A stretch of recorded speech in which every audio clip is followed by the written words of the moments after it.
নমস্কার বন্ধুরা, নতুন একটি পর্ব দেখার জন্য সবাইকে স্বাগত জানাই। আজকে আমি সোয়াবিনের একটি রেসিপি শেয়ার করতে চলেছি। তবে চলুন বেশি দেরি না করে রেসিপিটা শুরু করা যাক।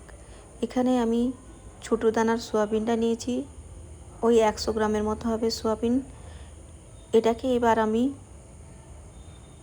গরম জলে সেদ্ধ করে নেব। এই জন্য গ্যাসের কাছে চলে এলাম। আগে থেকে গ্যাসের উপরে কড়াই বসিয়ে জলটাকে গরম করতে দেওয়া ছিল। সোয়াবিনটাকে দেওয়ার পরে এবার আমি ঢাকা চাপা দিয়ে 3 থেকে 4 মিনিট ভালো করে ফুটিয়ে নিয়েছি। এবার সোয়াবিনগুলোকে আমি সুন্দর করে ছেঁকে নিচ্ছি। যে সমস্ত বন্ধুরা আজকে প্রথম, তারা চ্যানেলটি সাবস্ক্রাইব করে পাশে থাকবেন, আর পুরাতন বন্ধুরা একটা লাইক দিয়ে ভিডিওটি রেগুলার মতো দেখতে থাকবেন। এবার সোয়াবিনগুলোকে একটা ঠান্ডা জলের মধ্যে দিয়ে দিয়েছি। এবার ভালো করে নেড়ে চেড়ে ভালো করে চেপে চেপে জলটাকে নিকড়ে নেব। এই সময় একটুও যেন জল না থাকে, সেভাবে ভালো করে নিকড়ে নিতে হবে। 2 বার থেকে 3 বার এরকম করে জল থেকে ছেঁকে নিয়ে আবার ভালো করে জল দিয়ে আবার নিকড়ে ভালো করে জলটা পাল্টিয়ে নিকড়ে নিতে হবে। এই পদ্ধতিটা কিন্তু 1 বার থেকে 2 বার করে নিলে এর মধ্যে যে গন্ধটা আছে সেই গন্ধটা কিন্তু একদম থাকবে না।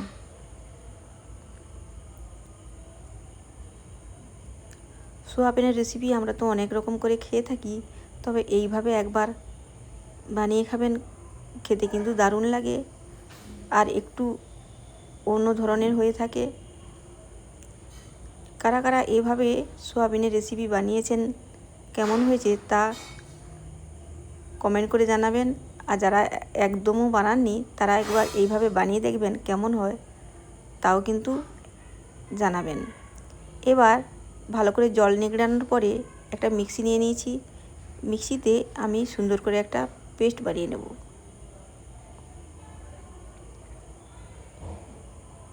এবার ঢাকনা চাপা দিয়ে সুন্দর করে একটা পেস্ট করে নিয়ে এসেছি। দেখুন, একদম খুব যে স্মুথ হবে সেরকম না, একটু সোয়াবিন মানে একটু দরদরে তো থাকবেই।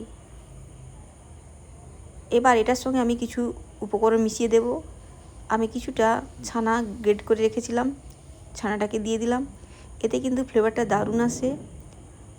আর এর সঙ্গে বাইন্ডিংয়ের জন্য আমি ওই 2 চামচের মতো বেসন দিয়ে দেব। বেসনটা যদি দেওয়া যায় তাহলে দেখবেন একদমও ফাটবে না। এবার দিয়ে দিলাম স্বাদ মতো লবণ। এবার দিয়ে দিলাম কালারের জন্য 1/2 চামচের কম হলুদের গুঁড়ো। দিয়ে দেব কিছু বেসিক মশলা, যেমন দিয়ে দিলাম ধনিয়ার গুঁড়ো, দিয়ে দিলাম জিরের গুঁড়ো, আর দিয়ে দিলাম আদা রসুন আর কাঁচা লঙ্কা পেস্ট। এগুলো দিয়ে ভালো করে সুন্দর করে আমি মাখিয়ে নেব। এর মধ্যে একদম জল দেওয়া যাবে না, ভালো করে শক্ত করে মাখিয়ে নিতে হবে।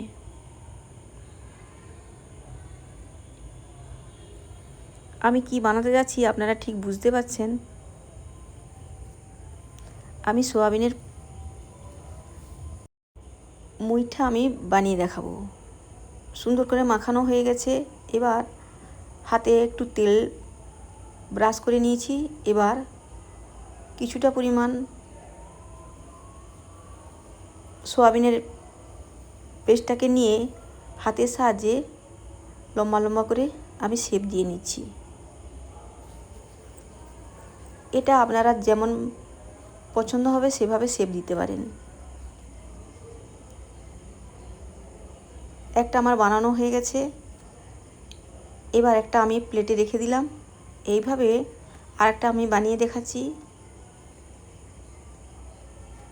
অতি সাধারণ, অতি সহজ একটা রেসিপি। অনেকে এটা বানিয়ে খেয়েছেন, আবার অনেকেও বানাননি। যারা বানাননি তারা এবার এভাবে বানাবেন। সোয়াবিনের একঘেয়েমি রান্না থেকে একটু নতুনত্বভাবে রান্না। আবারও একটা তৈরি হয়ে গেছে, এটাকে আবারও রেখে দিলাম। এইভাবে আমি সমস্তগুলো বানিয়ে নিয়ে আসছি। বেসনটা যদি একটু বেশি পরিমাণে দেওয়া যায় তবে কিন্তু বাইন্ডিংটা সুন্দরভাবে হবে, তবে খুব বেশি পরিমাণে দেওয়ার দরকার নেই। এবার এগুলোকে ভাজার জন্য আবারও গ্যাসের কাছে চলে এলাম।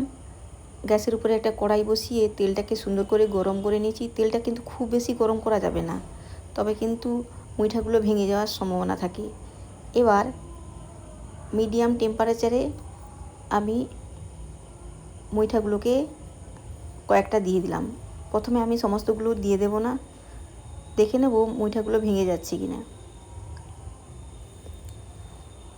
গোটা তিনেক দিয়ে দিয়েছি। এক পিঠ হয়ে যাওয়ার পরে আমি খুন্তির সাহায্যে উল্টে নিচ্ছি। তেলটা যদি খুব বেশি গরম না হয় তাহলে কিন্তু মুইঠাগুলো ভেঙে যাবে। বুঝে সুঝে মুইঠাগুলোকে দিতে হবে। এইভাবে লাল লাল করে সুন্দর করে ভেজে নিতে হবে। এগুলো ভাজা হয়ে গেছে। এবার ছাঁকনির সাহায্যে আমি সুন্দর করে তুলে নিচ্ছি। দেখুন মুইঠাগুলো কেমন সুন্দর লাল লাল করে ভাজা হয়ে গেছে। এগুলোকে কিন্তু এমনি খালি মুখেও খাওয়া যায়। এরপরে আমি পরের ব্যাচটাকে দিয়ে দিচ্ছি।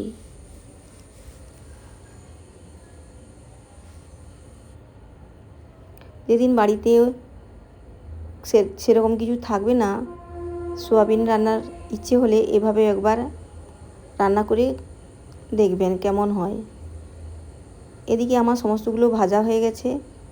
দেখুন একবারে লাল লাল করে ভেজে নিয়েছি।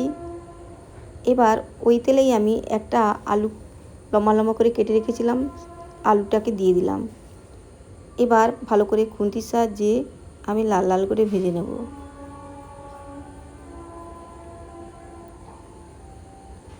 লাল লাল করে ভাজা হয়ে গেছে। এর থেকে বেশি আর ভাজবো না। এবার আমি আলুগুলোকে তুলে নিলাম।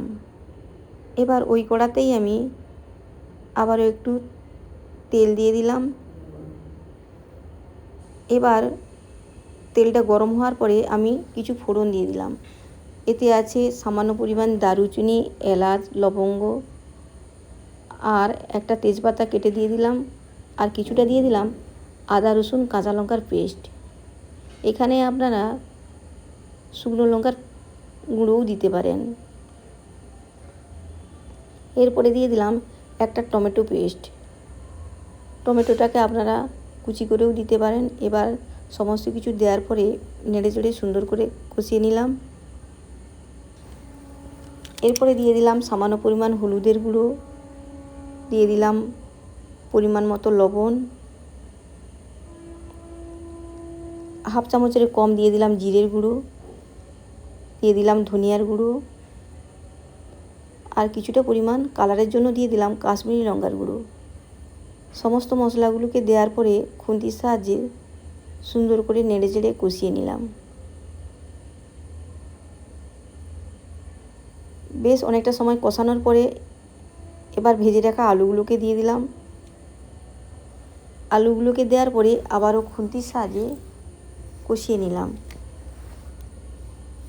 আলু আর মশলাটা যখন সুন্দর করে কষানো হয়ে গেছে, এরপরে আমি কিছুটা পরিমাণ জল দিয়ে দেব। মশলা ধোয়া জলটা ছিল সেটা আমি দিয়ে দিলাম। এরপরে পরিমাণ মতো আমি গরম জল দিয়ে দিলাম। এই রেসিপিটা কিন্তু গরম জলে করলে টেস্ট কিন্তু দ্বিগুণ হয়। এবার ঢাকনা চাপা দিয়ে বেশ কিছুটা সময় 2 থেকে 3 মিনিটের মতো রান্না করে নিলাম। 2 থেকে 3 মিনিট পরে ঢাকনাটা খুলে নিয়েছি। এবার আলুটাকে চেক করে নিলাম, দেখলাম আলুটা বেশ সুন্দর সিদ্ধ হয়ে গেছে। এই পর্যায়ে আমি সমস্ত মুইঠাগুলোকে দিয়ে দিলাম। দিয়ে খুন্তির সাহায্যে নেড়ে চেড়ে একটু নিলাম। এরপরে আমি আর ঢাকনা চাপা দেব না। এইভাবে 2 থেকে 3 মিনিট রান্না করার পরে আমি দিয়ে দিলাম ওই হাফ চামচের মতো গরম মশলার গুঁড়ো। এই গরম মশলাটা কিন্তু এই রেসিপিতে দিতেই হবে। এরপরে দিয়ে দিলাম কিছুটা পরিমাণ কুচনো ধনেপাতা, দিয়ে আবারও হালকা হাতে একটু নেড়ে চেড়ে নিলাম।